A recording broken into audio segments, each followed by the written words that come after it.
Music बंद करा, ते मागचं बॅकग्राऊंड म्युझिक बंद करा.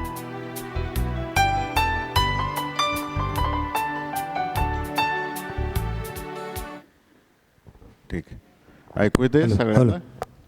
ठीक. तुम्हाला सगळ्यांना एवढ्यासाठी बोलवलं आहे, आता आपलं अकलूज नगरपालिकेचं इलेक्शन चालू आहे. तुम्हाला सगळ्यांना माहीत आहे. तुमचा जो एज ग्रुप आहे त्या एज ग्रुपकडून काय अपेक्षा आहेत, काय असलं पाहिजे आपल्या अकलूजमध्ये, काय झालं पाहिजे हे समजून घेण्यासाठी मी तुम्हाला सगळ्यांना आज इन्व्हाइट केलं होतं, बोलवलं आहे या ठिकाणी. माझ्या माहितीप्रमाणे तुम्ही सगळे 25च्या आतले आहे, बरोबर का? बिलो 25 आहे. त्यामुळं तुम्हाला 2000 नंतरचा जन्म आहे. 2000च्या आधीचा अकलूज बिलकुल कुणालाही माहीत नाही आहे का? माहीत आहे? ऐकले? मनमोकळेपणाने बोलायचं, जे वाटतंय, जे मनात आहे ते बिनधास्तपणाने क्वेश्चन विचारायचे. मी प्रत्येकाच्या प्रश्नाचं उत्तर देणार आहे. त्यामुळे जे काय बोलू वाटते मला कुठेही नाराज होणार नाही किंवा लागणार नाही. खरं तुमच्या एज ग्रुपमध्ये काय चाललंय, काय पाहिजे, तुम्हाला आपलं गाव कसं असं पाहिजे असं वाटतंय, ह्या सगळ्या गोष्टी मला जाणून घ्यायचं आहे. कारण का आत्तापर्यंत काय होतं आहे, सगळ्याच सिनियर लोक सांगतात की आम्हाला हे पाहिजे ते पाहिजे. आणि पूर्वीची एक पद्धत सांगतो की जेव्हा सहकारमंत्री शंकरराव मोहिते पाटील साहेब होते त्यावेळेस त्यांनी जी काही अकलूजची टीम बांधली प्रत्येक एरियातली, आपलं पहिलं गाव किती होतं माहिती आहे का तुम्हाला? केवढं होतं माहिती आहे का तुम्हाला सगळ्यांना? म्हणजे आजचे जे अकलूज आहे हे पहिलं सवदगाव माहिती आहे? सवदगाव अकलूजमध्येच होतं. सवदगाव ही एक वस्ती होती. माळेनगर ही एक वस्ती होती. माळेवाडी ही एक वस्ती होती. यशवंतनगर म्हणजे शंकरनगर ही एक वस्ती होती. चौंडरसवाडी ही सुद्धा वस्ती होती. संग्रामनगर ही सुद्धा वस्ती होती. बागेचीवाडी, आनंदनगर ही एवढं अकलूज होतं पहिलं. पूर्वी एवढं गाव असल्यामुळं क्षेत्रफळाने खूप मोठं होतं. आणि त्या काळी टॅक्सेशनची पद्धत नगरपालिकेची वेगळी होती. तेव्हाच झाली असती आपली नगरपालिका. आणि प्रचंड टॅक्सेशन होतं. म्हणून आदरणीय मोठेदादांनी, विजयदादांनी त्याचे 9 तुकडे केले. 9 तुकडे केले आणि स्वतंत्र ग्रामपंचायती बनवल्या. तेवढीच ग्रामपंचायत राहिली असती तर एवढा इन्फ्रास्ट्रक्चर उभा करायला ग्रामपंचायतीला येतो निधी केवढा. 9 ग्रामपंचायती झाल्यामुळं स्वतंत्र 9 ग्रामपंचायतींना निधी यायला लागला आणि डेव्हलपमेंट व्हायला लागले. आणि प्लस राजकीय सुशिक्षित बेकारी हटली. म्हणजे तेव्हा ह्या 9 ग्रामपंचायतींची एक ग्रामपंचायत असती तर 17 सदस्य झाले असते.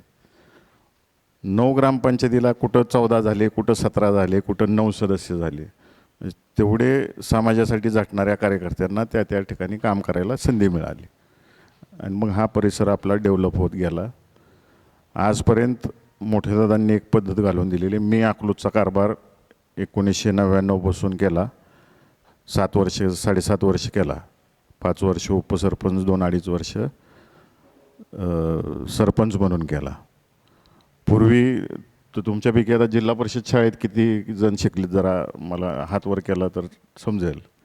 कुठल्या शाळेत होता? राऊतनगरला होता. मग तुला आठवत असेल लहानपणीचं का नाही मला माहीत नाही, तेव्हा खाली बसून शिकत होता सगळी, बरोबर आहे का? बेंच नव्हते. आणि तेव्हा गव्हर्नमेंट बेंचेस देत नव्हतं. तुम्ही मला बघितलं असेल आज सगळीकडे बॅनर पोस्टर लागतात आमच्यासारख्या पोटऱ्यांच्या वाढदिवसानिमित्त. तेव्हासुद्धा पोस्टर लावत होते. मी उपसरपंच असताना त्याच्यावर बंदी घातली. 5,000 10,000 ते पोस्टरवर घालवतात. म्हटलं त्याच्याऐवजी माझ्या झेडपीमध्ये शाळेत शिकणाऱ्या पोरांना बेंचेस द्या, त्याच्यावर तुमचं नाव टाका, किमान 10 पिढ्या तर त्याच्यावर बसून शिकतील. असं करून आपण अकलूजमधल्या सगळ्या झेडपी शाळेमध्ये बेंचेस केले.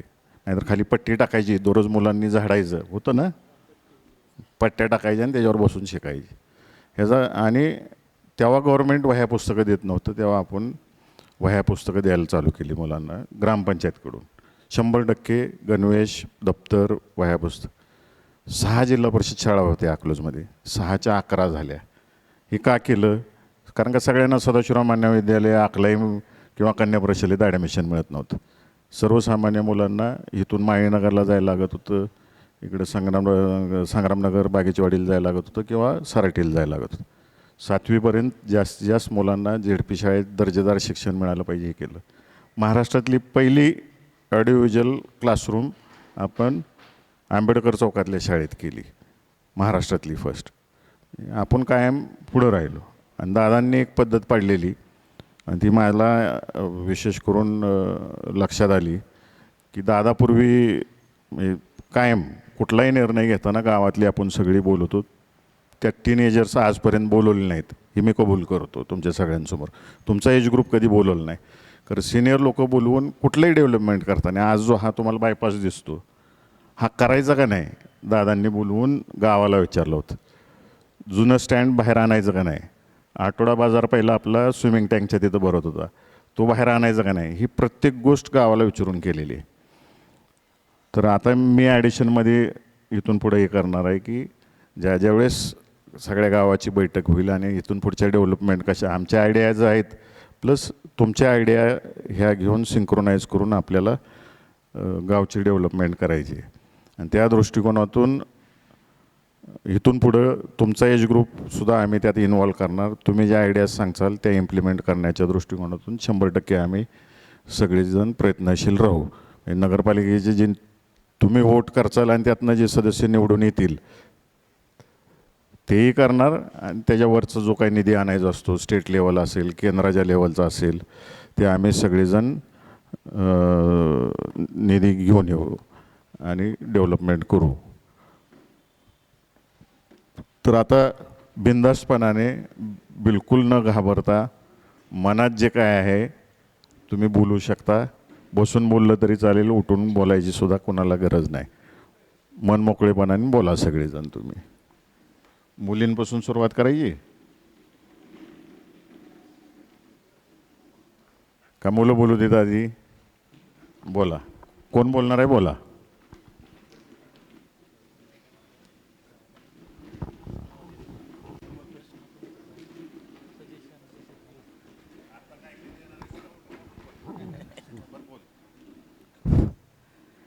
अकलूजच्या वाढत्या लोकसंख्येच्या अनुषंगानं अकलूजमध्ये वर्षातून एकदा का होणार जॉब फेअरचं आयोजन केलं पाहिजे, जेणेकरून मोठ्या मोठ्या कंपन्याजला आपल्यातर्फे टाईप करून नाही का शिथल्या शिक्षण संस्थेवर की इथल्या पोरांना त्या निमित्तानं का होणार जॉब फेअरच्या माध्यमातून रोजगार मिळेल.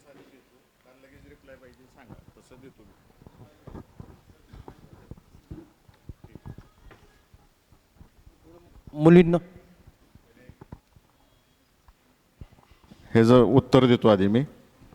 त्याने क्वेश्चन रेज केला की आपले जे ग्रॅज्युएट मुलं होते त्यांच्यासाठी जॉब फेअर्स झाले पाहिजेत. तर शंकरराव मोहिते महाविद्यालय आणि नॉलेज सिटी दरवर्षी आपण जॉब फेअर्स घेतो कंटिन्युएशनमध्ये. कुठल्याही कंपनीचा आपल्याकडे कॉन्टॅक्ट झाला की आपण लगेच जॉब फेअर लावतो. इलेक्शन झाले की लगेच आपण जॉब फेअर आहेतच. आता 4-5 कंपन्यांचं आपल्याकडे हे आलेलं आहे. दुसरं एक जॉब फेअर घेणारच आहे आपण. ते एक एक मुद्द्याला असू. आता मुलींना काय विचारायचं आहे विचारा. हा क्लिअर झाला ना मुद्दा? पुढं जायला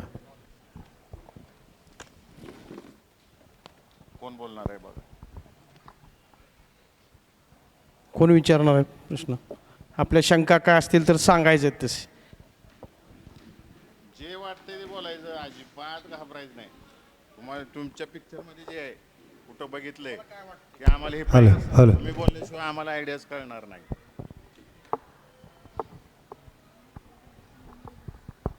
मी श्रेया उदय शेटे, मी इंजिनिअरिंग कॉलेजमध्ये शिकते आहे. फक्त आमची एकच इच्छा आहे की मुलींसाठी पण सगळीकडे जॉब ऑपॉर्च्युनिटीज पण पाहिजेत.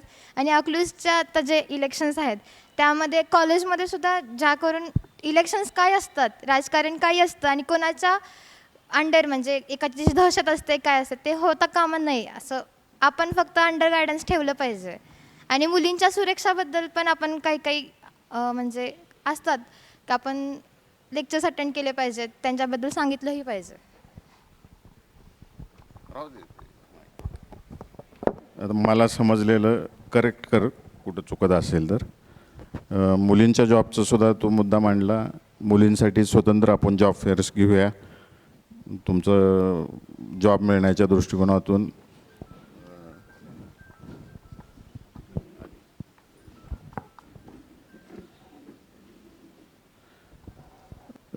तेही करूया. दुसरं मुलींच्या सुरक्षेच्या बाबतीत सेल्फ डिफेन्सच्या बाबतीत जास्तीत जास्त इव्हेंट्स झाले पाहिजेत, त्यांना ट्रेनिंग झालं पाहिजे, लेक्चर्स झाले पाहिजेत. Even from the 4th standard नंतर म्हणजे हाऊ टच कसे असतात काय असतात इथनं सुरुवात करायची. बरोबर, तर नक्की करूया आपण ते. शिवरत्न फाउंडेशन आणि डॉक्टर मॉम्सच्या माध्यमातून आजपर्यंत करत आलेलं आहे, परंतु दरवर्षी करूया जेणेकरून मग ते तुम्हाला सेल्फ डिफेन्सचे कोर्सेस असतील काय असतील ते 100% ऑर्गनाईज करूया आपण सगळेजण. मला फक्त एक मुद्दा समजला नाही तो विचारलेला की पॉलिटिकल आणि दहशत म्हणजे सोशल मीडियावर फिरते. हां हां हां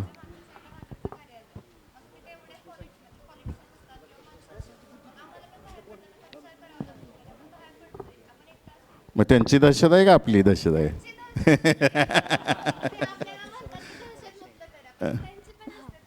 बरं, नाही आमची आहे का?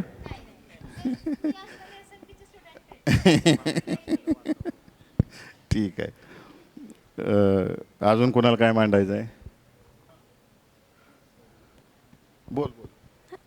दादा, आपल्या कॉलेजेसमध्ये एक हे दादा आहे, हे दीदी आणि मी काका आहे. आपल्या कॉलेजेसमध्ये म्हणजे इलेक्शन्स वगैरे आपण असे जास्त कंडक्ट केले पाहिजेत. म्हणजे आमचे जो एज गट आहे महाविद्यालयीन गट, मग कॉलेजेसमध्ये एक जो मेन पॉलिटिक्स समजायला इलेक्शन्स कंडक्ट झाले पाहिजे. त्याचा आन्सर देतो. त्याचा आन्सर असा आहे की पूर्वी महाराष्ट्रामध्ये टोटल स्टुडंट्स वोट करायचे. क्लासचा GS असेल, आपलं CR असेल, GS असेल. म्हणजे मी कॉलेजला जेव्हा होतो 94-95ला तेव्हा ती पद्धत बंद झाली. त्याच्या मागचं कारण असं होतं की महाराष्ट्रात एवढं पॉलिटिक्स घुसलं की मर्डर्स झाले. 8-10 मर्डर्स महाराष्ट्रभर झाले. त्यामुळं गव्हर्नमेंटने महाराष्ट्रात रूल आणला की युनिव्हर्सिटी इलेक्शन्स, कॉलेज इलेक्शन्स जेवढे असतील ते बंद केले. जो क्लासमध्ये टॉपर आहे तो CR आणि स्पोर्ट्स, कल्चरल, NSS ह्याचा एक रिप्रेझेंटेटिव्ह आणि त्या 12 जणांच्यातच जे काही ते 10-12 जण असतात त्यांच्यातच वोटिंग होतं आणि त्यातून कॉलेज GS निवडला जातो. आणि जेवढे युनिव्हर्सिटीच्या अंडर GS निवडून येतात तो युनिव्हर्सिटी चेअरमन निवडतात. ही पद्धत बंद झाली. त्याचं भरपूर कोर्ट कचऱ्या झाल्या आणि महाराष्ट्रातल्या सर्वच राजकीय पक्षांचा कॉलेज लेवलला इलेक्शन म्हणजे नको म्हणतायत की स्टुडंट्सना शिकू द्या, त्यात पॉलिटिक्स आणायला नको. पण कुठलीच पार्टी म्हणजे आम्ही असू किंवा ऑपोजिशन असू सगळेच विरोध करतात याला. ठीक आहे.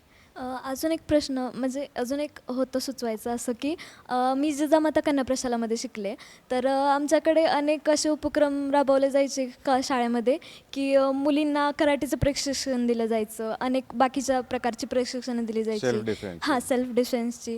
तर आत्ताच्या सगळ्या ह्या वातावरणातून आपलं अकलूज ह्या बाबतीत पहिल्यापासूनच खूप पुढे म्हणजे खूप वर्ष झाले होतं आहे, पण अजून पण त्यात आपण काही भर घालू शकलो की एक 4थी-5वी पासून मुलींना स्वसंरक्षणाची प्रात्यक्षिकं अशी शाळांमधूनच आपल्या संस्थेच्या काही दिली जातील म्हणजे त्या स्वतः तेवढ्या स्ट्रॉंग होतील मेंटली, फिजिकली.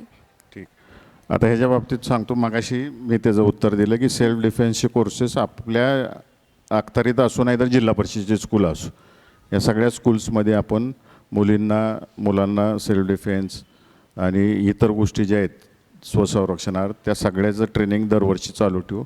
गेल्या वर्षी आपण एक उपक्रम नॉलेज सिटीमध्ये केला सर्व कॉलेजेससाठी. तो शिक्षण प्रसारक मंडळातसुद्धा सगळ्या ब्रांचेसमध्ये आपण तो सुरू करूया. तो दर 3 वर्षांनी करूया कारण का कॉलेज लाईफ तुमची 3 वर्षाची असते. एक बॅच चेंज व्हायला 3 वर्ष लागतात. तर आपण NDRF माहीत असेल तुम्हाला सगळ्यांना, नॅशनल डिझास्टर मॅनेजमेंट. फोर्स जे आहे त्या रेस्क्यू फोर्स ह्याचं ट्रेनिंग आपण नॉलेज सिटीला घेतलं होतं गेल्या वर्षी. तेही ट्रेनिंग करू की जेव्हा आपत्ती येते, भूकंप झाला, पूर आला, त्यावेळेस आपला बचाव कसा करायचा आणि जनतेचाही बचाव कसा करायचा आहे, त्याला तोंड कसं द्यायचं, ह्याची सुद्धा आफ्टर एव्हरी 3 इयर्स आपण ट्रेनिंग सगळ्या कॉलेजेसमध्ये ऑर्गनाईज करू. त्याला ते मिलिटरीचा स्टाफ येतो, 3 दिवस ते ट्रेनिंग घेतात आणि जातात. मग तेही करू आपण. म्हणजे कुठं अचानक समजा फ्लॅट सिस्टीम आहे ना, आग लागली, तिथं बचाव कसा करायचा, किंवा काय म्हणायचं, फर्स्ट एड काय झालं पाहिजे फास्ट, त्या बाबतीतली ट्रेनिंग्स आपण 100% ऑर्गनाईज करू. बोला की मला पाणी सांगावं सर. नमस्कार सर. सगळ्यांना ऐकू जवळ जरा. नमस्कार सर, मी ऐश्वर्या माने, मी JCA मोहिते कॉलेज नर्सिंगमधून स्टुडंट आहे. आमचं असं आहे, आता अकलूजमध्ये बाहेरचे वगैरे येतात, शिक्षणासाठी घेतात. आता त्यांचं म्हणणं कसं, आता अकलूज छान आहे, आपण इथं राहायला पाहिजे, पण कसं इथं जॉबची संधी थोडी कमी आहे. म्हणजे कसं पुण्यामध्ये जर जॉबला गेले तर तिथं पेमेंट नाही म्हणलं तर स्टार्टिंग 25,000 स्टार्ट आहे, आणि अकलूजमध्ये म्हणलं तर पेमेंट काही 10-12 किंवा 15 15,000 असे आहे. आता आमचा असं विचार होतं की बाबा इथेच थांबून इथेच जॉब वगैरे करायचं, म्हणजे पुण्याला जायची गरजच नाही ना. फक्त मग त्यांच्यासाठी थोडं जॉबसाठी पण थोडं बघा सर, म्हणजे कसं अकलूज सोडून जाता यायला नाही पाहिजे कुठे पुण्यामध्ये, इथंच असं. ठीक, देतो उत्तर देतो. प्रश्न ऐकू आला ना सगळ्यांना. यांचा प्रश्न आहे की आपल्या इथं अकलूजमध्ये जास्तीत जास्त जॉब ऑपॉर्च्युनिटी झाल्या पाहिजेत. आता ह्याच्यावर मी येतो.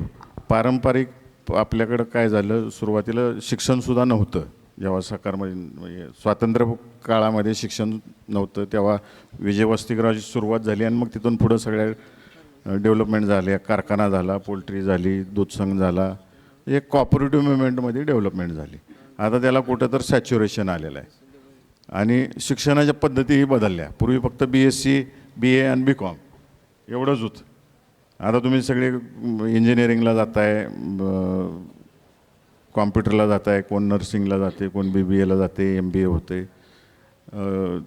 या बाबतीत एक गोष्ट सांगायची आहे की पूर्वी जेव्हा दादा मंत्री होते त्यावेळेस एक प्रयत्न MIDCचा केला होता.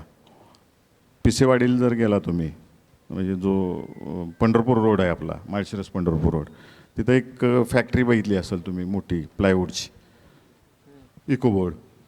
त्यावेळेस दादांनी जेव्हा इकोबोर्ड आणलं त्यावेळेस एवढा विरोध झाला शेतकऱ्यांचा. तेव्हा शासनाचा काय कायदा नव्हता. आज जे नॅशनल हायवे गेला की 4 पट रक्कम मिळते जमिनीला, तेव्हा तसलं काय नव्हतं. शासन डायरेक्ट जमीन घ्यायचं, तुटपुंजी रक्कम द्यायचं आणि मग काय ते MIDC येत असेल, हे असेल. आपल्या तालुक्यात 22 गावं सोडली डोंगराकडेची तर सगळं बागायत आहे. त्यामुळे शेतकरी म्हणले आमच्या जमिनी काढून घ्यायची नाहीत, म्हणून ते विषय तसाच पडला. त्यानंतर गेल्या 5 वर्षापासून रणजितदादांनी प्रयत्न सुरू केले. प्रयत्न असे केले की तालुक्यातल्या शासकीय जमिनी शोधून काढल्या. तो सुद्धा अनेक वर्ष कोर्ट मॅटर चालू होता, पार सुप्रीम कोर्टापर्यंत गेलं. आपल्या तालुक्यात महाळुंग, श्रीपूर, सदाशिवनगर आणि दहिगाव इथं शेती महामंडळाची मोठ्या प्रमाणावर जागा होती आणि शासनाने त्या काळामध्ये शेतकऱ्यांच्या जमिनी घेऊन ती महामंडळं डेव्हलप केलेली होती. ते कोर्टात निर्णय झाल्यानंतर ज्या त्या शेतकऱ्यांना जमिनी दिल्या आणि राहिलेलं सगळं शासनाच्या ताब्यात आहे. मग दादांनी आमदार झाल्यापासून फॉलोअप चालू ठेवला आणि आता MIDC आपली माळशिरस आणि येळूच्या हद्दीमध्ये MIDC जागा मंजूर झालेली आहे. तर त्यात शासनाने एक खोच घातलेली आहे की ती जागा MIDCला देणार भाडेपट्ट्याने. आता कुणाला उद्योग टाकायचं म्हणलं की त्याच्यावर लोन काढायला लागतं. MIDC उद्योजकाला जमीन देते आणि त्याच्यावर लोन काढायला लागतात. भाड्यापट्ट्याच्या जमिनीवर कुठली बँक लोन देणार आहे? त्यासाठी दादा आणि मी आता पुन्हा त्याच्यावर भांडतो आहे. तर आमच्या डोक्यात चाललेलं आहे की त्या ठिकाणी ती एक 8 गव्हर्नमेंटने शिथिल करावी आणि त्याच पद्धतीनं एखादा मोठा उद्योग, आणि त्यातल्या त्यात रणजितदादांचं आणि माझं कंटिन्यू आम्ही लोकांशी बोलतो आहे. कधी सक्सेस मिळेल मी आज सांगू शकत नाही, खरं आम्ही अप्रोच तर होतो आहे. फॉरेन कंपनीजना अप्रोच होतो आहे, हे होतो आहे की आमचं चाललं आहे की आपला शेतीप्रधान भाग आहे. त्यातल्या त्यात केळी जास्त आहे इथं, डाळिंब जास्त आहे.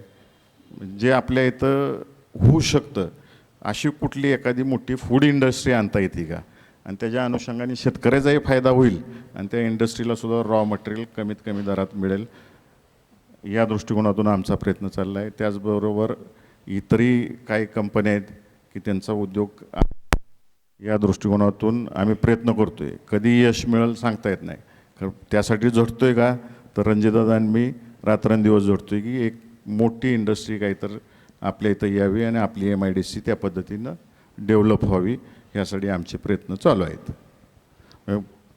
खोटं स्वप्न नाही दाखवायचं, ज्या दिवशी होईल त्या दिवशी आम्ही जाहीर करू. कारण का मोठे दादांनी एक शिकवण दिलेली आहे की खोटं पिक्चर क्रिएट नाही करायचं. आणि दादांनी कायम एक सांगितलं की लगेच जॉब मिळतील असे कॉलेजेस काढा. म्हणून पूर्वी मी आयुर्वेदिक कॉलेज काढणार होतो. अकलूजमधल्या सगळ्या डॉक्टरांनी सांगितलं की 20 वर्षापूर्वी अशी परिस्थिती होती की अकलूजमधल्या दवाखान्यामध्ये, म्हणजे तुमचा जन्म जेव्हा झाला तेव्हा सगळ्या केरळाच्या नर्सेस असायच्या अकलूजमध्ये. आज सगळी आपलीच भागातली मुलं मुली आहेत की जे ब्रदर्स अँड सिस्टर्स म्हणून काम करतात. तेवढ्या लोकांना जॉब मिळाला. म्हणजे अभिमानानं सांगतो की विजयसिंह मोहिते पाटील नर्सिंग कॉलेजचे 3-4 कोर्सेस आहेत. 4ही कोर्सेसमधले 98% मुलं ही जॉबला आहेत आज. आणि अभिमानानं दुसरी गोष्ट अशी आहे की 2 मुली एम्सला आहेत. एम्स तुम्हाला माहीत आहे, सगळी वाचताय तुम्ही, बघताय. आणि आपल्याच कॉलेजमध्ये शिकलेले परत तिथंच प्रोफेसर झालेले आज हैदराबादला तिथं लेक्चरर म्हणून एम्समध्ये आहेत. या अभिमानाची गोष्ट आहे की आपल्या ग्रामीण भागातली मुलं एवढी पुढं चाललेली आहेत. तर MIDC यांना मंजूर झालेले मोठा उद्योग आणण्याच्या दृष्टिकोनातून आमची धावपळ चाललेली आहे आणि सातत्याने प्रयत्नात आहे आम्ही त्या दृष्टिकोनातून. लोक 15,000 सॅलरी देतात. पुण्यात 25,000 दिसतंय तुम्हाला फिगर, तर पुण्यात घरभाडं 8,000 आहे आणि इथं जी पालेभाजी मिळते तुम्हाला ती तिथं दुप्पट रेटने मिळते. मग तिथं हातातच तुम्हाला 3-4 हजार रुपये पडतील पुण्यात. आणि ट्रॅव्हलिंग वेगळं, म्हणजे जिथं जॉबला जायचं आहे त्याचा खर्च वेगळा. इथं तुमचं नशीब आहे की पगार जरी कमी असला भाजी स्वस्तात आहे, पैसे वाचते द्यायचे जायचे. आणि पुण्यातलं जर बिलिंगची आकडेवारी ऐकली पेशंटची, जे ऑपरेशन आपल्याकडे 50,000 होत असेल तर ती तिथं 5 लाखात होते. हाही एक गोष्ट आपण लक्षात ठेवली पाहिजे. चांगल्या पगाराचे जॉब्स मिळाले पाहिजेत, 100% सहमत आहे मी त्याशी.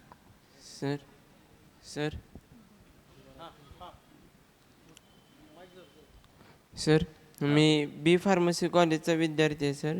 तर माझे 2 क्वेश्चन आहेत. तर पहिला क्वेश्चन म्हणजे मी अकलूजमधलाच राहणार आहे, पण आमच्या कॉलेजमध्ये मुलांसाठी हॉस्टेल नाही आहे, तर हॉस्टेलची सोय जर झाली तर चांगलं होईल. आणि दुसरा क्वेश्चन म्हणजे सर, एक रिक्वेस्ट होती, जेव्हा तुम्ही आनंद यात्रा भरवलेली ना तशीच अजून एकदा जर भरवली तर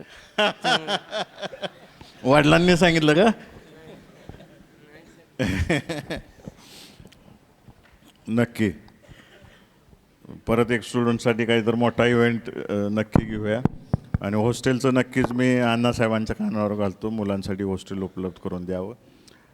आता मी त्याच्यावर हॉस्टेलवर बोलतो थोडं. आम्हाला एक वाईट एक्सपिरियन्स आहे. मी पण संस्था चालवतो, संग्राम अण्णा पण चालवतात. गर्ल्स हॉस्टेल व्यवस्थित राहतं, बॉईज एवढं ताप देतात, त्यांची बाहेरची भांडणं हॉस्टेलमध्ये येतात आणि ते पोलीस मॅटर हे ते, मग ते संस्थेला वाटतं नको किटकिट, असा विषय आहे. नमस्कार सर, माझं नाव प्रणय साळुंके. मी क्रिकेट, कॅरम व चेस या तिन्ही खेळात स्टेटपर्यंत खेळलो आहे. तर माझं मत असं आहे सर की आपल्यासाठी अकलूजमध्ये आउटडोअर गेमला प्रशिक्षण म्हणजे प्रशिक्षण वगैरे अकॅडमीत आहेत, पण इनडोअर गेमसाठी कॅरम झालं, चेस, त्यानंतर बॅडमिंटन ह्यासाठी प्रशिक्षण नाही. तर मला सर, मी पुणे डिव्हिजनमधून खेळतो आहे आता. मला स्पोर्ट्ससाठी पुण्यात जावं लागतं व तिथून प्रशिक्षण घेऊन म्हणजे पुढील मॅचेसला जावं लागलं असतं. मग त्यासाठी जर अकलूजमध्ये जर प्रशिक्षण चालू झालं तर बरं होईल. ठीक. तुझं ॲन्सर देतो आता मी. त्याने स्पोर्ट्सचा मुद्दा उपस्थित केला.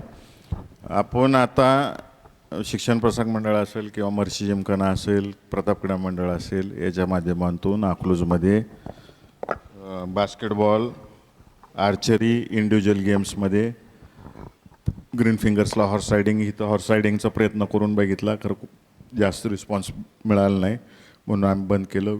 कुस्ती बॉईज गर्ल्सचं आपण ट्रेनिंग NIS कोचेस आहेत, प्लस रायफल शूटिंगचं आपण ग्रीन फिंगर्सला सुरू केलेलं आहे, त्याला NIS कोच आहे. क्रिकेटला आहे, मुलांचं भरपूर प्रमाण आहे, मुली यायला लागलेले आहेत. अजून एक्सपेक्टेड आहे की जास्तीत जास्त मुली यावेत. ह्या वर्षी वर्ल्ड कप जिंकला आहे आपण, त्यामुळे जास्तीत जास्त मुलींनी क्रिकेट खेळावं, त्यांनाही ट्रेनिंग उपलब्ध आहे. इंडिव्हिज्युअल गेम्सच्या बाबतीत तू प्रश्न उपस्थित केला, नक्कीच त्याच्यावर विचार करू. मला एक कसं आहे, कोचचं सॅलरी निघाली पाहिजे, हे झालं पाहिजे. त्या दृष्टिकोनातून तेवढी संख्या जर असेल तर नक्कीच कोच प्रोव्हाइड करूया आपण.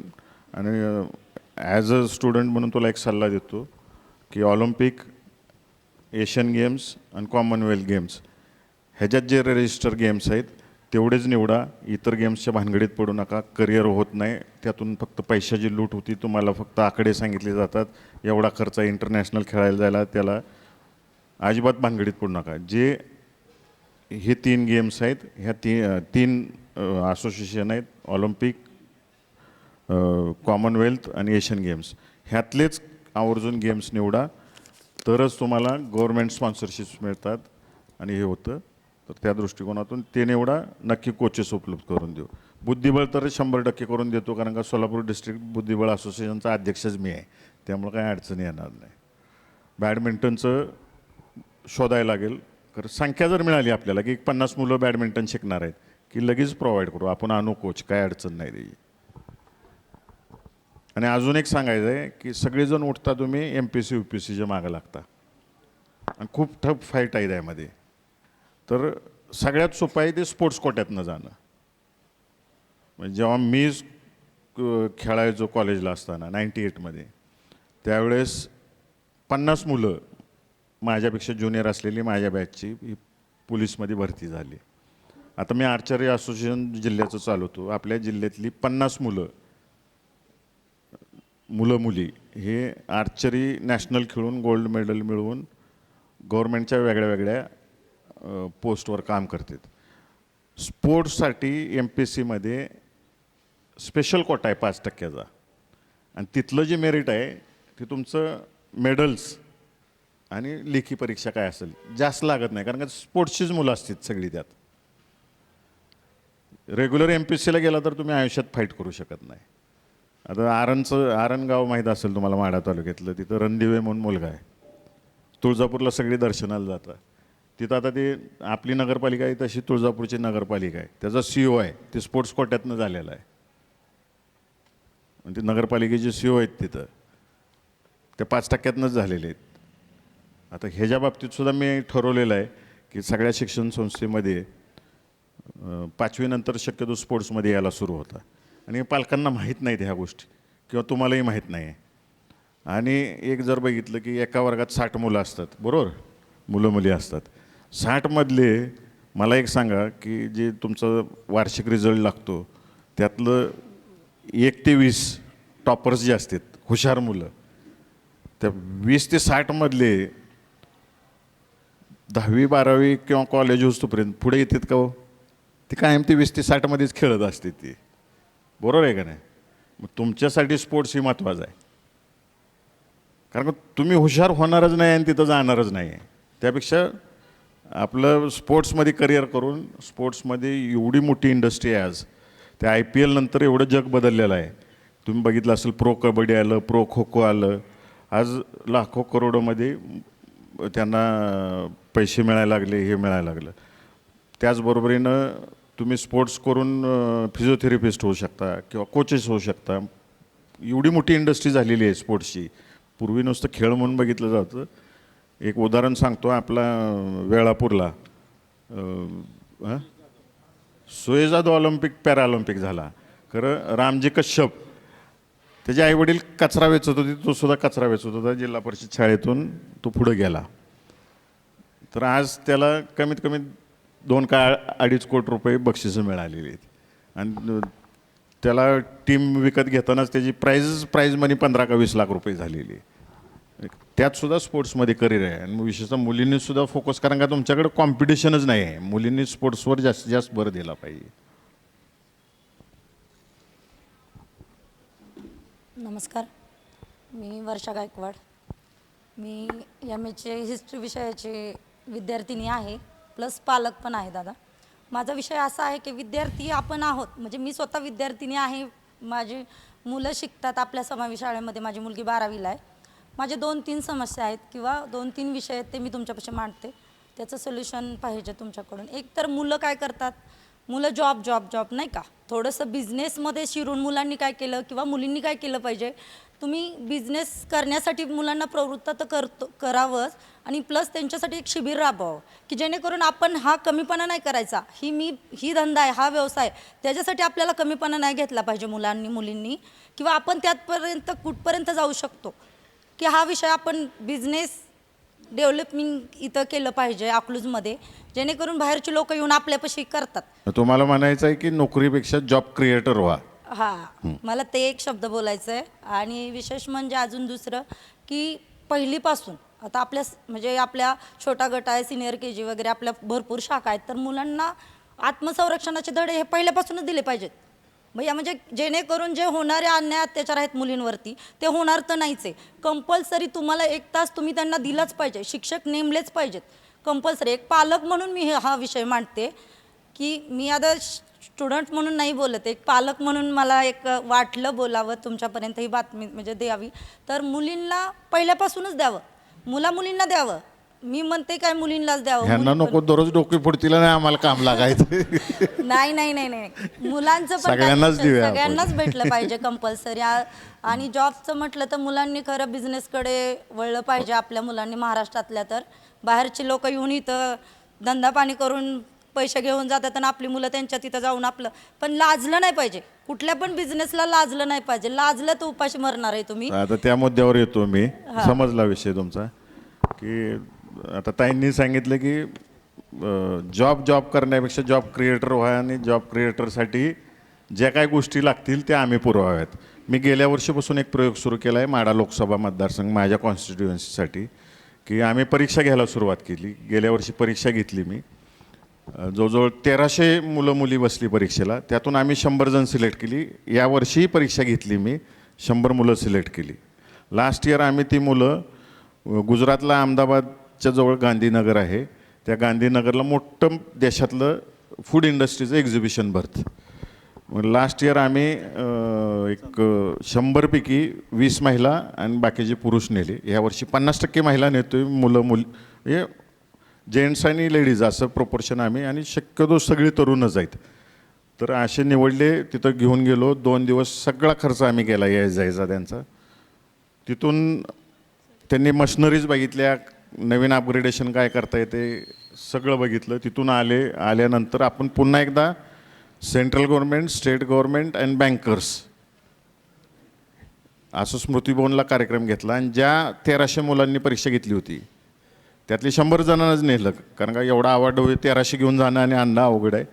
त्यातल्या ज्यांना खरोखरच आवड आहे आम्ही असे टॉपर्स घेतले, आणि इंडिव्हिज्युअल इंटरव्ह्यू घेतले की नुसतं पिकनिक व्हायला नको, त्याचा आउटपुट निघाला पाहिजे. आमचा हेतू होता की 100 उद्योजक निर्माण व्हावेत.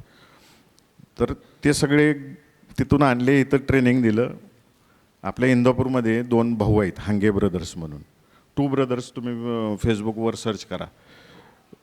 2 भाऊ आहेत. एक बँकेत होते, त्यांनी नोकरी सोडली. ऑर्गॅनिक शेतीचं सगळं करतात. आज सहवाग, अक्षय कुमारची इन्व्हेस्टमेंट त्यांच्या कंपनीमध्ये आहे. जो 5000 लोकांना रोजगार देतात. छोटं गाव आहे इथं बावड्याच्या पुढं, भोडणीचे आहेत ते हांगे ब्रदर्स. आपल्या इथं हांगे बिल्डिंग आहे ना, त्यांचे चुलत भाऊ आहेत. म्हणजे जुनी स्टेट बँक होती ती तिथं, आता मणिबाई देसाई बँक आहे ना, त्याच्या आसपास ते होतं त्यांचं हांगे बिल्डिंग. तर आम्हाला असे उद्योजक निर्माण करायचे आहेत. तर आता 100 मुलं स्वतःचा व्यवसाय करायला लागली, आम्ही घेऊन गेलेले. त्यातल्या बऱ्याच जणांबरोबर आम्ही शिवामृत दूध संघाचं टायअप करायला लागलो कारण आमचं मार्केट रेडी आहे दुधाचं आणि आम्हाला सुद्धा आज कॉम्पिटिशनमध्ये टिकायचं म्हणलं तर आपल्या माणसांना हात दिला पाहिजे म्हणून आम्ही त्यांच्यावर टाईप केले तुम्ही विका प्लस आम्ही रेसिपी देतोय त्या पद्धतीने बनवून द्या. आता एक पहिलं पंढरपूरचं प्रयोग करायला लागलेलं आहे बाजार आमटीचा आम्ही रेडी टू ईट तर ते शिवामृतच्या ब्रँड नेमने आम्ही त्यांच्यावर टायअप करून आणतोय. म्हणजे असे जे उद्योजक निर्माण होतील तर आम्ही सुद्धा टायअप करणार आहे प्लस त्यांना डिजिटल मार्केटिंग काय आलेलं आहे ह्याच्यावरचे सुद्धा लेक्चर्स देणार आहेत. असे जवळजवळ 123 मुलांनी म्हणजे जे जॉब फेअरला गेले आणि प्लस इथं आपलं ते एक्झिबिशन बघायला गेले आणि इथं लेक्चरला उपस्थित होते. ही चालू आहे प्रक्रिया. नगरपालिकेने आत्ता आम्ही असं ठरवलेलं आहे की अकलूजमधल्या जेवढ्या महिला बचत गट आहेत त्यांनासुद्धा दरवर्षी असे एक्झिबिशन्स दाखवायला घेऊन जायचं.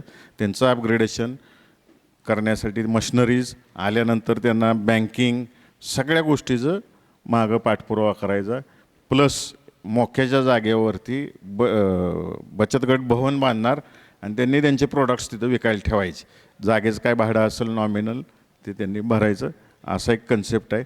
दुसरा एक आम्ही ठरवलेलं आहे तुमच्या टीनेजर्ससाठी की प्रत्येक मेन चौक जेवढे आहेत गावातले सगळ्या प्रभागामध्ये तर तिथं फ्री वायफाय सगळ्या स्टुडंट्ससाठी आम्ही देणार आहे.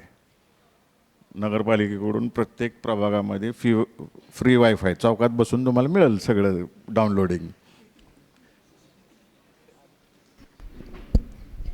Good afternoon sir. मी Shrimati Ratnaprabha Devi Mohite Patil college of home सायन्सची स्टुडंट आहे. सो तिथे तुम्ही मायक्रोबायोलॉजी चालू केले BSc तर तुम्ही तिथे MSc पण चालू करायला पाहिजे आणि प्लस आम्हाला काय होतं आहे लॅब जे इन्स्ट्रुमेंट्स आहेत ना रिसोर्सेस ते खूप कमी आहेत. आम्हाला practical in microbiology is a mandatory. So आम्हाला प्रॅक्टिकल इन्स्ट्रुमेंट्स हवे आहेत आणि प्लस टीचर्स हवे आहेत आणि टीचर्स फार कमी आहेत. आम्हाला जे आमचे कोर सब्जेक्ट आहेत ना त्याला टीचर्स नाही आहेत. फक्त घाडगे सर एकटेच हे करतात आहे. सो त्यांच्यावर खूप लोड येतो आहे आणि आम्हाला ऑडिटोरियम हॉल एक पाहिजे बिकॉज आम्हाला गॅदरिंग वगैरे करायचं असेल ना तर आम्हाला ऑडिटोरियम हॉलच नाही आहे तिथे. सो एवढंच आहे. एवढं तुम्ही आम्हाला द्या अवेलेबल करून. ठीक आहे. एक ऑडिटोरियम बांधायचं म्हणलं 500 स्टुडंट्सचं किंवा 1000 स्टुडंट्सचं तर कमीत कमी 5 कोटीचा खर्च आहे त्याला. त्यामुळे आता आपलं इन्फ्रास्ट्रक्चर जे आहे स्मृती भवनचं ते उपयोग करणार आहे आणि अकलूज नगर परिषद म्हणून त्याला वेगळ्या स्कीम्स आहेत. त्याचंसुद्धा एक नवीन आपण जसं स्मृती भवन आहे तसंच अजून एक इथं सांस्कृतिक भवन बांधणार. ते कॉलेजेस रेंटवर घेऊन तुम्हाला इव्हेंट्स तुमचे होऊ शकतील तिथं. आणि तुमचं जे टीचर्सचं जे आहे ते मी नक्कीच नोट डाऊन करतेच. संस्थे जे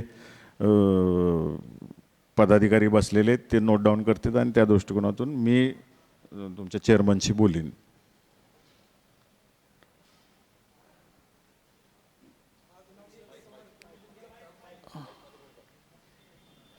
माझं नाव समर्थ मिलिंद जगताप. माझं असं क्वेश्चन होतं की सर गावापेक्षा आपले म्हणजे बाहेरचे जास्त स्थानिकपेक्षा बाहेरचे जास्त व्यापार वगैरे माणसं यायला लागलेत पण आपल्या स्थानिक लोकांसाठी नाही म्हणजे व्यापार वगैरे जास्त रोजगाराची संधी उपलब्ध होत नाही. त्यासाठी पण आपल्याला काहीतरी असं करता आलं.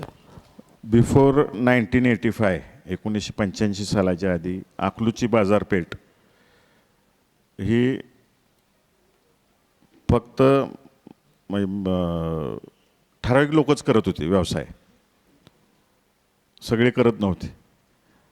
आदरणीय बाळदादा ज्यावेळेस सरपंच होते ह्या गावाचे त्यांनी सगळ्या मोक्यावरच्या जागा बघितल्या शासकीय आणि तिथं गाळे बांधले.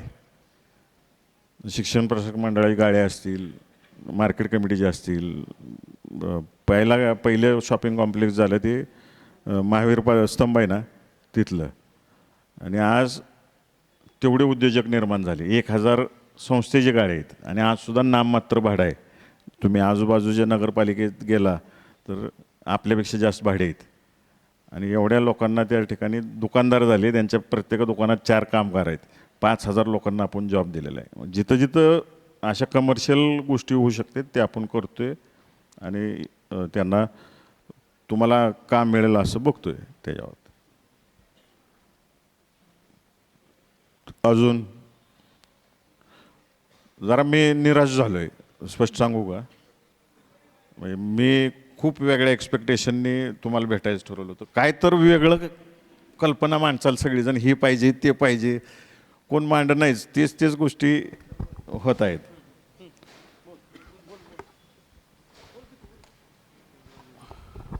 इनोव्हेटिव्ह काय तर वेगळं सुचवायला असं वाटलं मला. नमस्कार भैयासाहेब, नमस्ते दिदीसाहेब, नमस्ते राजे. मी अकलूजचा डॉक्टर नितीन कुबेर.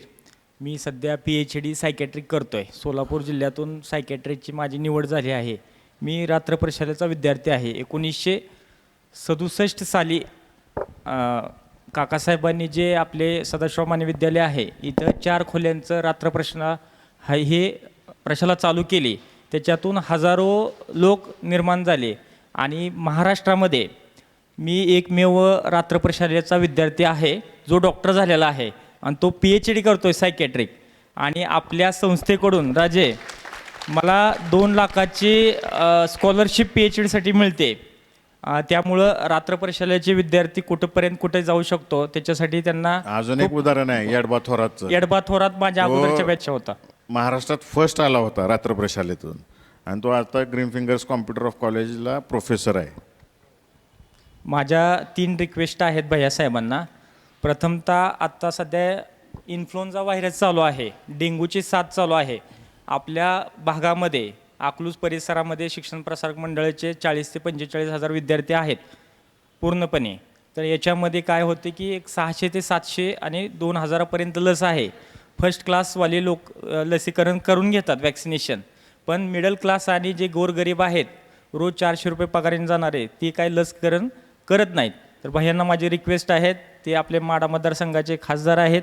जर नगरपालिकेमध्ये नगर परिषदेमध्ये किंवा सोलापूर आरोग्य डिपार्टमेंटमधून जर आपल्याला इन्फ्लुएन्झा व्हायरस भेटले तर आमचे कर्तव्य मेडिकल फाउंडेशनचे अध्यक्ष डॉक्टर फैज सय्यद हे आम्ही ना नफा ना तोटा या मुद्द्यावरती आम्ही माळशिरस तालुक्यात पूर्णपणे काम करू. आमच्याकडे 200 ते 300 डॉक्टरांची टीम आहे. आणि त्याच्यानंतर शेवटचा मुद्दा आहे तो महाराष्ट्रामध्ये बाळासाहेब ठाकरे 700 मोफत OPD फ्री OPD आहे, परंतु अजूनपर्यंत आपल्या सोलापूर जिल्ह्यामध्ये बऱ्यापैकी कोणत्याही नगर परिषद अथवा ग्रामपंचायतला एकही आपल्याला अजून OPD भेटली नाही. मोफत म्हणजे काय, चेकअप, मेडिसिन आणि त्यांच्यावरचे बाकीचे उपचार हे सर्व मोफत आहेत. आणि आपली पहिल्यांदाच नगर परिषद होत आहे. तरी भैयासाहेबांना, राजांना आणि दिदीसाहेबांना मी विनंती करतो, एक नागरिक म्हणून, एक डॉक्टर म्हणून, एक विद्यार्थी म्हणून, तर खूप काळाची गरज आहे की आपण बाळासाहेब ठाकरे 700पैकी आपण कमीत कमी 2 तरी मोफत OPD आपण शंकरनगर आणि अकलूज या भागामध्ये चालू करावी. पाहिजे तेवढा पाठिंबा डॉक्टरांचा आम्ही देऊ, त्याच्यामुळं 10 ते 20 लोकांना रोजगार मिळेल. ENM, JNM, BSc nursing doctors, BHMS doctor, BMS doctor, MBBS डॉक्टरांना काम मिळेल. मी येतोय ह्या मुद्द्यावरती. डॉक्टरांनी आता एक क्वेश्चन रेज केला की बाळासाहेब ठाकरे OPD सुरू करा. तर त्याची अडचण अशी आहे की अकलूज हे उपजिल्हा रुग्णालय पहिल्यापासून इथं आहे आणि तिथं नॉमिनल फीज 5 रुपये 50 रुपये ह्या ह्याच्यावरती उपचार केले जातात. उपजिल्हा रुग्णालय मंजूर असल्यामुळं बाळासाहेब ठाकरे स्कीमचं बेनिफिट आपल्या गावाला मिळत नाही. आपल्या तालुक्यात माळशिरसला चालू आहे. दुसरी गोष्ट, डेंग्यूच्या औषधावर बोलला. इलेक्शन झाले की मला आठवण करा, आपण तालुका मेडिकल ऑफिसर आणि अकलूजचे उपजिल्हा रुग्णालयाचे अधीक्षक या दोघांनाही बोलवून घेऊ आणि अख्ख्या तालुक्यात एक मोठा ड्राईव्ह करून टाकू की फ्री औषधं कशी उपलब्ध होतील. जेव्हा मी अकलूजचा उपसरपंच होतो तेव्हा अकलूजच्या ग्रामीण रुग्णालयाचा गव्हर्मेंट अपॉइंटेड सदस्य होतो. तेव्हा मी एक उपक्रम सुरू केला की जे श्रीमंत लोक उपचार घ्यायला येतात, म्हणजे पैसे आहेत कमी दरात होते म्हणून तिथे येतात, किंवा पूर्वी सिव्हिलला जायला लागत होतं, आता इथल्या इथं होतं आहे. ज्यांच्याकडे वेपन्स आहेत, गव्हर्मेंट लायसन्ड वेपन्स आहेत, ते पूर्वी तिथं कलेक्टर ऑफिसला वेगळ्या वेगळ्या स्कीमचे 1-1 लाख 50-50 हजार रुपये भरायचे आणि मग त्यांना लायसन्स सँक्शन व्हायचं. मग मी इथं फिजिकल फिटसाठी जेव्हा ते येतात, अकलूज दवाखान्यामध्ये एक सुरू केलं की त्यांच्याकडून देणगी घ्यायला सुरुवात केली. जवळजवळ अकलूज उपजिल्हा रुग्णालयाकडं आत्ता 17 ते 18 लाख रुपये एक्सेस आहेत. हे करण्यामागचा उद्देश असा होता की सरकारकडनं औषधं कधी येतील तेव्हा येतील, तर इथनं पेशंट माघारी गेलं नाही पाहिजे म्हणून आपण ते बॅलन्स करून ठेवलेलं आहे आणि ते पैसे त्याच्या व्याजातनंच ते चालू आहे स्कीम सगळी. आणि आता अपुरं पडते. मोठे दादांनी पूर्वी 50 बेडचं 100 बेड मंजूर केलेलं आहे, खरं जागाच कमी आहे. गेले 5 वर्ष झालं दादांनी मी पाठपुरावा करतोय. आत्ता सँक्शन लेटर मागच्या महिन्यामध्ये आले. पोलीस कॉलनीच्या समोर 100 बेडचं नवीन हॉस्पिटल मोठंच्या मोठं आपण उभं करतोय. आज अकलूजचं उपजिल्हा रुग्णालय फक्त डिलिव्हरीसाठी वापरलं जाते, कारण का तिथं इन्फ्रास्ट्रक्चर कमी आहे, थिएटर्स कमी आहेत, ऑपरेशन OT कमी आहेत, त्यामुळे इतर फॅसिलिटीज उपलब्ध होत नाहीत. मेजॉरिटी त्यालाच जात आहे, एवढा तिथं फ्लो आहे. तर जेव्हा हे 100 बेड्सचं होईल तेव्हा सगळ्याच फॅकल्टीज तिथे येतील आणि जॉब्ससुद्धा क्रिएट होतील गव्हर्नमेंटच्या, आणि तिथं जॉब्स मिळतील. औषधच तर मी तुम्हाला सांगितलेलंच आहे. काय राहिलं आहे का मुद्दा? बोला बोला.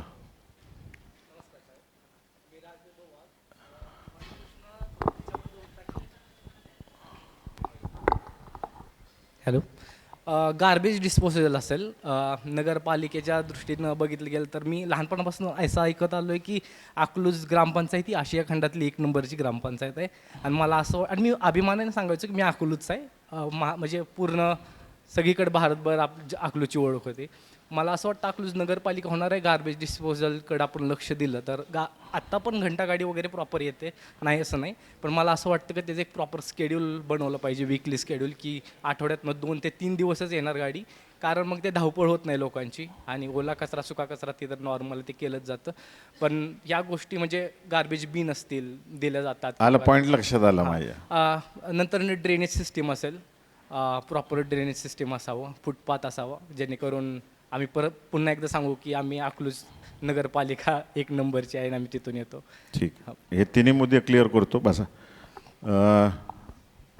आपलं अकलूज हे वास्ट झालेलं आहे आता, आणि इन्फ्रास्ट्रक्चर डेव्हलपमेंटच्या दृष्टिकोनातून आदरणीय रणजितदादांनी कंटिन्यू पाठपुरावा करून, पहिला प्रश्न असा होता की पूर्वीची जी पाणीपुरवठा योजना आहे, एकदा सकार मर्शींनी केली, एकदा विजयदादांनी केली, आणि परत माझ्या काळात झाली विजोरीला. म्हणजे त्याचं एक्सपान्शन होत गेलं. पूर्वी पाणी आपल्याला ग्रॅव्हिटीने यायचं अकलूजला, तर आता एवढं वाढले. आणि ती पाणीपुरवठा योजना कुठली गावं करायची, तर अकलूज, शंकरनगर आणि संग्रामनगर, ही तिन्ही गावंसुद्धा एवढी मोठी झालेली आहेत आता की ते पाणी पुरत नाही आहे. तुम्ही बघताय आठवड्यावर जाते कधी कधी पाण्याचं आपलं.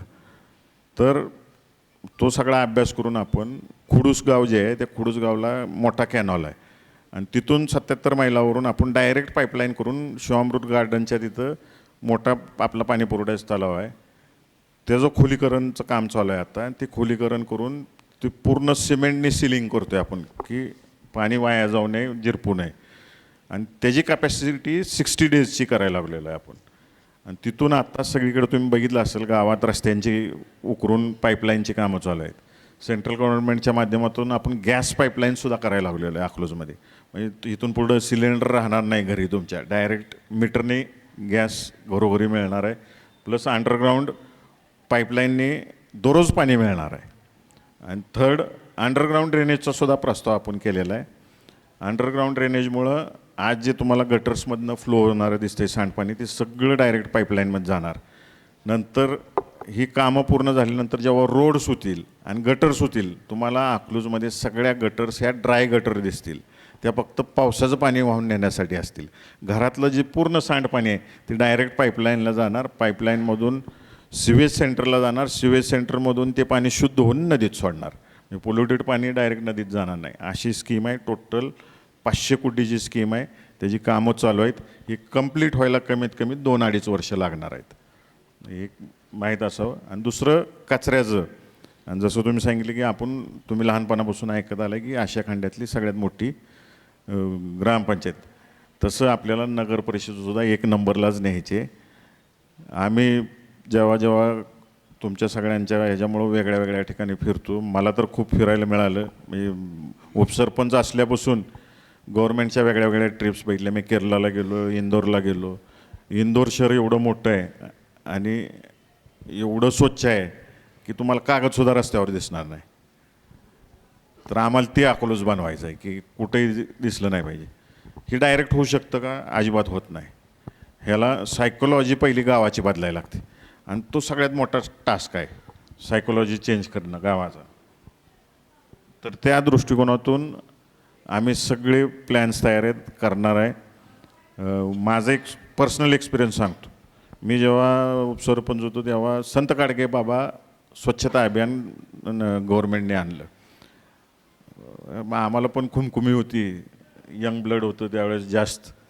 किती मी असेन 24, 25, 26 वर्षाचा, तुमच्या एज ग्रुपचा असेल मी. तर ते स्वच्छता अभियान सुरू केलं गावात. मला वाटलं गाव लय रिस्पॉन्स देईल. मग कॉलेजचे स्टुडंट्स, स्कूलचे स्टुडंट्स, काही स्वयंसेवक ज्यांना आवड आहे स्वच्छतेची ते करत होते. एके दिवशी काय झालं, शिवापूर पेठ स्वच्छता चाललेली, आम्ही कचरा उचलत होतो.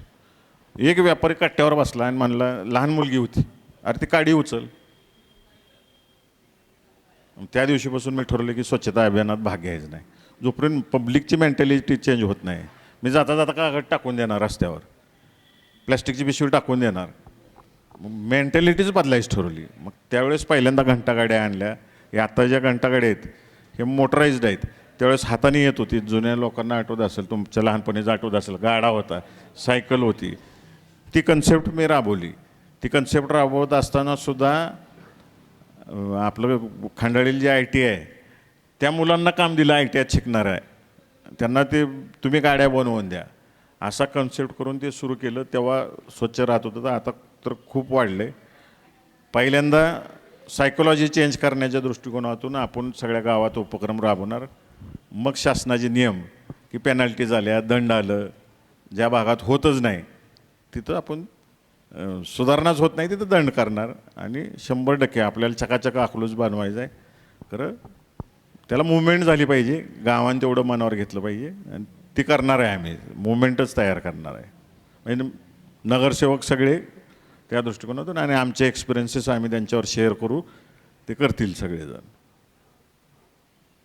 सार्थक उत्कर्ष शेटे आपल्या इंजिनिअरिंग कॉलेजला आहे, सेकंड इयरला. तर लॉकडाऊन नंतर 2019-20 नंतर एक स्पोर्ट्स म्हणून मार्केटमध्ये आले आपल्या इंडियामध्ये. तर कसं आहे माहिती आहे का, आपण राहतो ग्रामीण भागात, आपल्या इथं गेम खेळणं एक क्राईम मानलं जातं ॲक्च्युली. तर कसं आहे, प्रत्येक घरी एक गेमर असल्यासारखं आहे. तर आजकाल गेमिंग म्हणजे स्पोर्ट्समध्ये कंटेंट क्रिएशन किंवा ॲथलीट आपण बनू शकतो की आपल्या गावात ते जनजागृती झाली पाहिजे नाही का, कॉलेजमध्ये, शाळांमध्ये वगैरे. आता ऑलिम्पिक्समध्ये कसं Dota 2 वगैरे गेम्स आहेत असं. तर त्याच्यासाठीच मी स्पोर्ट्सच्या बाबतीत कधी पडलो नाही, अच्छा, बघितलेलंही नाही आणि खेळलोही नाही.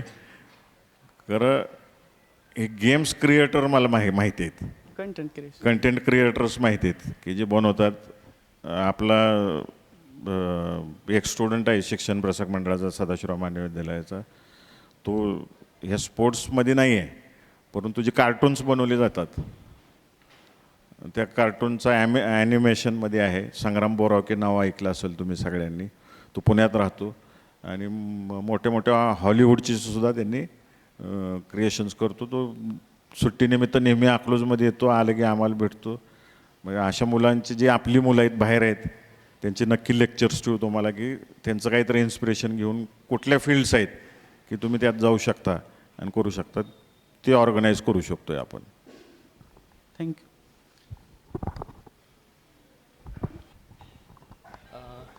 Hello everyone. माझा प्रश्न हा आपल्या सर्वांचा प्रश्न असणार आहे. मी आमचे सहकारी मित्र आणि आत्ता इलेक्शनला पार्टिसिपेट असलेले आमचे मित्र सयाजीराजे मोहिते पाटील यांना प्रश्न विचारणार आहे की तुमचं ह्या इलेक्शनमध्ये गुलाल तर आपलाच असणार आहे फिक्स, त्यात वाद नाही आहे, पण तुमचं तरुणासोबत काम करताना किंवा आता तुम्ही आपल्या प्रभागामध्ये काम करताना तुमचं विजन काय असणार आहे, ह्याबद्दल तुम्ही तरुणांना गाईड करावं. हळूहळू इंटरव्ह्यू माझ्याकडं झाला नाही, बट मला पण ॲक्च्युली सगळ्यांकडनं, मी पण तुमच्यातलाच एक आहे, मला एक म्हणजे सगळ्यांकडनंच 2-4 गोष्टी आहेत जे सांगायच्या आहेत. की जर आपण बघितलं बिझनेस मॉड्यूलमध्ये, तर बिझनेससाठी पण खूप सारे बँक्सकडनं आणि ह्यांच्याकडनं असे आहेत की फंड्स आपण देऊ शकतो. आणि वरनं दुसरी गोष्ट, आता AI आणि लँग्वेजेसकडे आत्ता फ्युचर चालत चाललं आहे. तर AI, लँग्वेजेस, पायथन या साऱ्या खूप साऱ्या गोष्टी आहेत. ह्याच्यात जर ह्यांनी केलं तर चांगल्या LPAचे जॉब्स आणि चांगल्या कंपनीजमध्ये जॉब्स सगळ्यांनाच भेटायला खूप चांगलं होऊन जाईल. आणि जो माझा पण विजन आहे, म्हणजे सगळ्या मोहिते पाटील परिवाराचा विजन आहे की आपलं गाव सगळ्यात स्वच्छ असावं इंदोरसारखं. तर त्यासाठी एक आहे की सिविक सेन्स, आणि ती सिविक सेन्स होण्यासाठी आपल्याला छोट्यापणीपासूनच ती सवय लावायला लागते, घरापासून सवय लावायला लागते. तर त्याच्यासाठी पण आपण काय करू शकतो, या अशा काय काय गोष्टी आहेत. आणि आपण सगळ्यांनी एक मुद्दा खरोखर उचलला पाहिजे, जी आहे एन्व्हायरमेंट. जसं आता खूप सारे पुण्यात वगैरे सुद्धा एक कंपनी आहे, म्हणजे माझ्या दिदीच आहेत, उगाव म्हणून आहे. तर उगावनी खूप चांगले केले, तुम्ही ते पण बघू शकता. त्यांचे मॉल्समध्ये वगैरे आहेत झाडाचे, ते सीड्सपासून सुरू करतात. तर एन्व्हायरमेंट्समध्ये सुद्धा आता तुम्ही बघितलं तर पाऊस यावेळेस 6 महिने झाला, 6-7 महिने झाला पाऊस सुरू आहे. तर हे पण एन्व्हायरमेंटचा काय काय दृष्टीने हे आहे. तर त्यासाठी पण एन्व्हायरमेंटसाठी आपण काय काय करू शकतो ह्याच्यामध्ये पण आपण बघायला पाहिजे. आणि या सगळ्या गोष्टी जर आपण सगळ्यांनी मिळून केल्या तरच गाव पुढं जाणार आहे. कोणी एकट्याच्या अंगावर टाकून कधीच कोणची गोष्ट होणार नाही. आपण सगळे सोबत आलो तरच ही गोष्ट होणार आहे, आणि त्यासाठी गावाला सोबत यायला लागेल. त्यासाठी एक मी वाक्य बनवलं आहे आणि मोहिते पाटील फॅमिलीने ते कायम पाळलेलं आहे. म्हणजे आमचे जेवढे कंपनीज आहेत त्याला आम्ही ती खाली लाईन लिहितो. उदय बापू आमचे काका सगळ्यात धाकटे, त्यांनी ती लाईन तयार केलेली की लेट्स ग्रो टुगेदर. म्हणजे मोठं व्हायचं आहे तर सगळी मिळून हो, तरच ते गाव भरतं. नुसतं एकट्याने मोठं झाले की मग ते होत नाही. तर आपण सगळ्यांनी मिळून मोठं व्हायचं आहे, आणि सगळ्याच बाबतीत, मग शिक्षण असेल, अर्थकारण असेल, सगळ्याच गोष्टी असतील.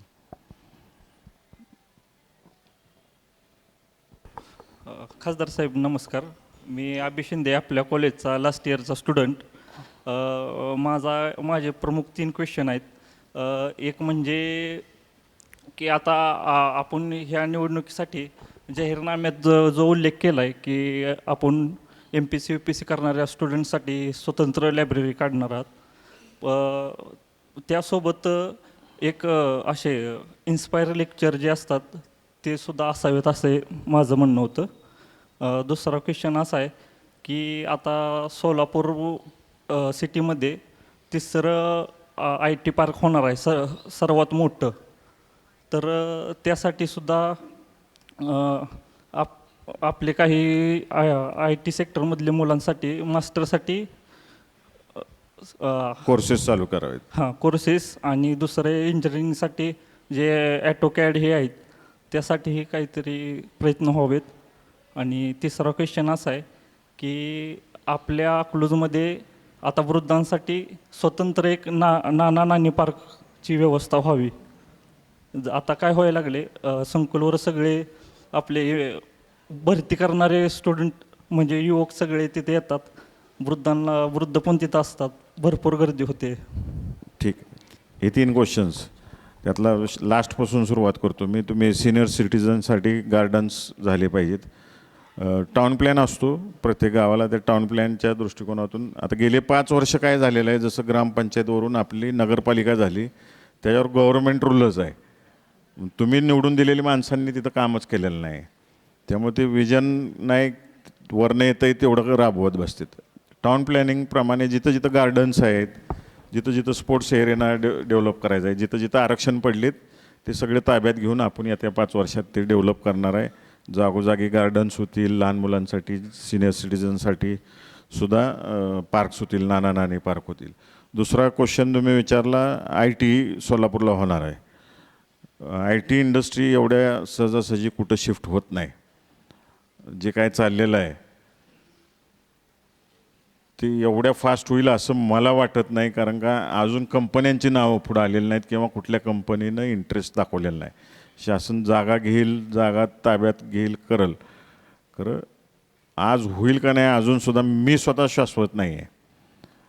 परंतु तुम्ही जे सांगितलं की IT इंडस्ट्रीच्या दृष्टिकोनातून आपल्याकडे ॲडिशनल कोर्सेस वाढले पाहिजेत, जेणेकरून मुलांना कुठंही जगभर जायचं, जॉब करायची वेळ आली तर आपल्या इथंच शिकता यावं. आणि त्या दृष्टिकोनातून नक्कीच मग इंजिनिअरिंग कॉलेज असेल किंवा माझ्याकडं ग्रीन फिंगर्स कॉम्प्युटर कॉलेज आहे, तिथं या दृष्टिकोनातून कोर्सेस नक्कीच आपण डेव्हलप करू आणि तुम्हाला उपलब्ध करून देऊ. अजून एक काय क्वेश्चन होता, जरा रिकलेक्ट करणार? 3 क्वेश्चन विचारले होते मी, शेवटच्या 2 क्वेश्चनचे उत्तर दिलं. पहिला क्वेश्चन काय होता तुमचा? स्पर्धा परीक्षेचा होता. ह्याचा एक एक्सपिरियन्स सांगतो. शिवपार्वती ट्रस्ट म्हणजे ग्रीन फिंगर्स कॉलेजकडून मी अकलूजमध्ये एक ट्रेनिंग सेंटर सुरू केलं होतं, जे आपल्या तालुक्यातली MPSC UPSC एज बार झालेली मुलं होती, तीच लेक्चर्स घेत होती. आम्ही सॅलरी देत होतो, तिथं वया पुस्तकं होती. दुर्दैव सांगतो म्हणजे की आम्ही पुण्यापेक्षा 75% कमी फीजमध्ये इथं चालवत होतो. कारण आपली मुलं इथून पुण्यात जातात, तिथं परीक्षा देतात, तिथं खर्च करतात. कारण इथं कोण फीजच देत नव्हतं, बोटावर मोजण्या इतकी देत होती. नंतर पगारच निघा नाही म्हणल्यावर आम्ही ते शटडाऊन केलं, परत लायब्ररी केली. हा एक बॅड एक्सपिरियन्स आहे. आता जो आम्ही कन्सेप्ट घेऊन येणार आहे नगरपालिकेकडून की एक लायब्ररी डेव्हलप करणार, तिथं सगळ्या पद्धतीची पुस्तकं असतील. UPSC असेल, MPSC असेल, आणि नुसतं UPSC MPSC नाही तर इंटरनॅशनल एक्झाम्स कुठल्या कुठल्या असतात त्याचीसुद्धा पुस्तकं ठेवणार. प्लस डिजिटलला आम्ही तिथं तुम्हाला स्क्रीन्स उपलब्ध करून देऊ. तुम्हाला कोणाचे लेक्चर्स ऑनलाईन बघायचे असतील तर ते उपलब्ध करून देऊ. त्याचं जे काही फीज भरायची असेल, बाबा आज 10 मुलांनी सांगितलं की खान सराचं लेक्चर ऐकायचं आहे आणि त्याची एवढी एवढी फी आहे, तर ती नगरपालिका भरेल आणि तुम्हाला लेक्चर उपलब्ध करून देईल. टीचर नेमून होत नाही. आम्ही एक वाईट अनुभव घेतला आहे, ताक पोळलं आहे त्यामुळं फुंकून पितो आहे आम्ही ते. कारण ह्या फॅसिलिटीज देऊ, डिजिटल फॅसिलिटीज उपलब्ध करून देऊ.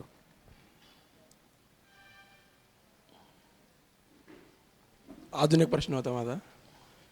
बाहेर कसं आहे, सांस्कृतिक कलाकारांसाठी फोक स्टुडिओ वगैरे त्यांना प्रोत्साहन करण्यासाठी ते उघड जातं.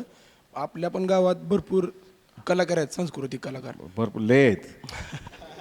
मग त्यांच्यासाठी पण काहीतरी तुम्ही प्रोत्साहन वगैरे. बघूया, आज सांगू शकत नाही, मी स्टडी करतो. माझ्या पूर्वी डोक्यात होतं की एक ड्रॅमॅटिक स्कूल वगैरे काय सुरू करता येतं का, म्हणजे युनिव्हर्सिटीचा क्राफ्ट कोर्स काय आपल्याला डेव्हलप करता येतं का, बघू.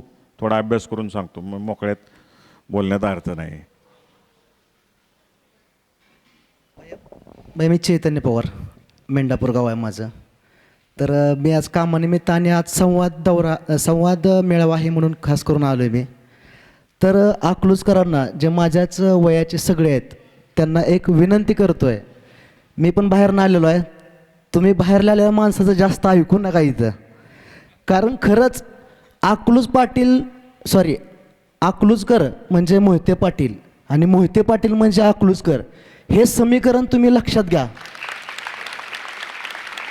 कारण आज अकलूजची ओळख ही मोहिते पाटलांमुळं अख्ख्या जगात झालेल्या सगळ्यात मोठी ग्रामपंचायत अकलूजची होती.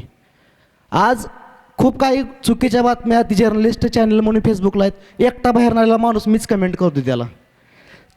आपण सगळेजण सोशल मीडिया हँडल करतोय, टाकाना धडाधडा कमेंट चुकीच्या बातम्यांवर. सगळ्या आपली जबाबदारी आहे, आपल्या घरातली लोक पडते ती. आणि हे दहशत बिशत काय नाही, मी बाहेर आलेला माणूस डायरेक्ट भैयासाहेब तुमच्यापाशी येतोय. काय नाही, इतकं मोहिते पाटलाला इतकं प्रेम कुठल्याच कुटुंबाकडून मिळणार नाही याची मला जाणीव आहे, याची मला खरंच खात्री आहे गोष्टीची. फक्त अकलूजकरांना विनंती आहे की सर्वांनी आपल्या कुटुंबासाठी पळायचं आहे, एवढी सर्वांना विनंती आहे. थँक्यू.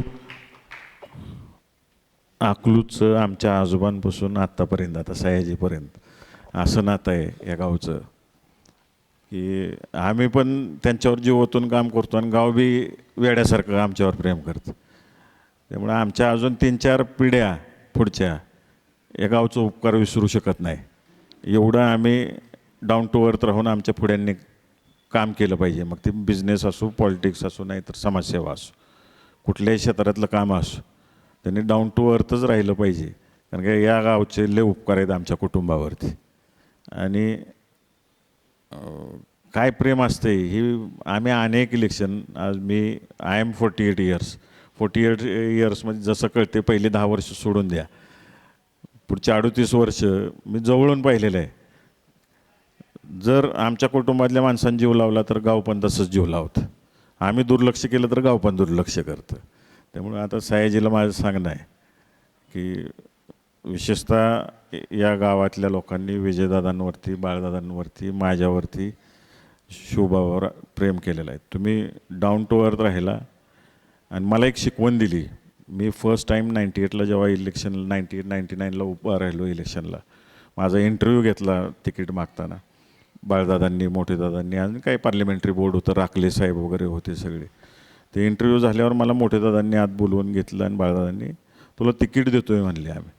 तर एक लक्षात ठेव, इलेक्शन पुरतं राजकारण, आणि इलेक्शन संपलं, ह्या गावातला प्रत्येक नागरिक, मग तो विरोधक का असना, तो आपला आहे, या पद्धतीनं काम करायचं. 5 वर्ष कसलंही राजकारण आणायचं नाही, आणि ते आज तागायत मी पाळलेलं आहे. माझ्या विरोधातले सगळे जेवढे आता इलेक्शनला दिसतात आमच्या अगेन्स्ट, ती सगळी दोस्त आहेत. त्यांची कामं मी करतो इलेक्शन झाल्यावर. फक्त आता काय नको ती माणसं घुसलेली आहेत त्यामध्ये, आणि ती इलेक्शनचं हे आहे, काय म्हणायचं, स्ट्रॅटजी असते. कोणाला तर ठोक ठोक ठोक बदनाम करायचं, आणि रिपीटेडली केलं. गोबेल्स नीती म्हणतात, जे पॉलिटिकल सायन्सला स्टुडंट्स असतील त्यांना माहीत असेल. गोबेल्स 100 वेळा एक गोष्ट सांगितली की ती खरी वाटते माणसाला. खरं मगाशीच मुलींनी सांगितलं, मी विचारलं 4 वेळा तिला, दहशत आहे का, भैया कुठं मारताना दिसला का तुम्हाला कोणाला. ते एक परसेप्शन बनवायचं असतं, जे ते आपापल्या पद्धतीने लढाई करत असतं. आम्ही त्या भानगडीत पडत नाही, आम्ही त्या लेवलला खालच्या जात नाही आणि जाणारही नाही, ते शिकवण नाही. आम्हाला फक्त आमच्या गावासाठी काय करायचं आहे आणि गावाच्या इच्छेप्रमाणे करायचं आहे, आम्हाला एवढंच माहिती आहे. आम्हाला त्या भानगडीतच पडायचं नाही, त्यांच्या टिकेतही जायचं नाही, आणि काय उत्तरही द्यायचं नाही, एक्सप्लेनेशनच द्यायचं नाही, आपल्याला ज्या वाटेनं जायचं नाही ते करायचं नाही. आम्हाला गावाला ज्या दिशेने न्यायचं आहे आणि गावची इच्छा ज्या दिशेने जायचं आहे ते करायचं. थँक्यू व्हेरी मच, सगळ्यांनी वेळ काढला, आम्हाला दिला. आणि अजून एकदा आश्वासन देतो, ही नगरपालिका आणि जिल्हा परिषद इलेक्शन सगळा मोड संपला की ज्यावेळेस अकलूजची मिटिंग बोलवू त्यावेळेस जेएनझीची सेपरेट मिटिंग होईल.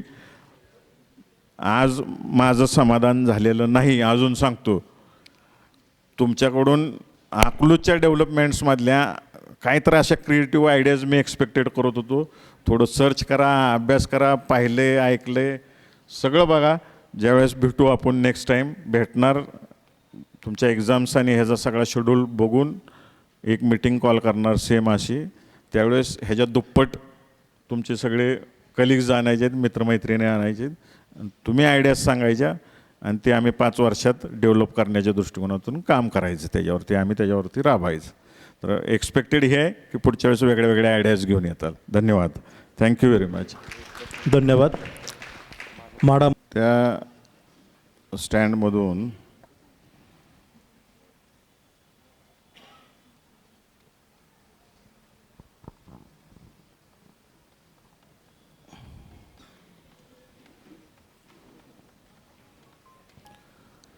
एकशे 173 बसेस जातात, 173. 121 अकलूज डेपोच्या गाड्या आहेत आणि त्यातल्या जुन्या बसस्थानकावरून 50 जातात आणि 121 टोटल 173. 173 सकाळी 6 ते रात्री 12 एवढ्या बसेस जर जुन्या गावात घुसल्या काय अवस्था होईल विचार करा. कुठलंही गाव विकसित करायचं म्हणलं की एक्सपान्शन झालं पाहिजे, ते विस्तारलं पाहिजे. म्हणून दादांनी लोकांना विश्वासात घेऊन बायपास केला. मी सरपंच असताना एक प्रयोग केला की शिवापूर पेठ बारकी आहे आपली छोटी, तेव्हा सगळ्या लोकांना समजून सांगितलं की ही पेठ मोठी झाली पाहिजे, वाइंडिंग झालं पाहिजे, की गाड्या आल्या गेल्या पाहिजेत, सहजासहजी पार्किंग मिळालं पाहिजे. आज तुम्ही कुठं शॉपिंगला गेला, जिथं पार्किंग आहे तिथंच शॉपिंगला जाणार, जिथं त्रास होतो तिथं जात नाही. तर त्यावेळेस फक्त 2 लोकांनी विरोध केला अख्ख्या पेठेत की नका एक्सपान्शन करू, कॅन्सल केलं आपण. पूर्वी पायऱ्या रस्त्यावर होत्या, फक्त आम्ही तेवढ्या पायऱ्या काढल्या आणि मागं सरकवल्या. कारण आज सगळी म्हणायला लागलीत की पेठ मोठी करून टाका. व्यवसाय बाहेर आला, संधी वाढली. मगाशी जसं सांगितलं की जिथं जिथं कमर्शियल जागा होईल त्या ठिकाणी आपण शॉपिंग कॉम्प्लेक्स बांधू आणि आपल्या गावातल्या नवीन नवीन मुलांना तिथं स्वतःचे व्यवसाय करता येतील असं करूया आपण. तिथं काय अडचणीच नाही आहे तो विषय.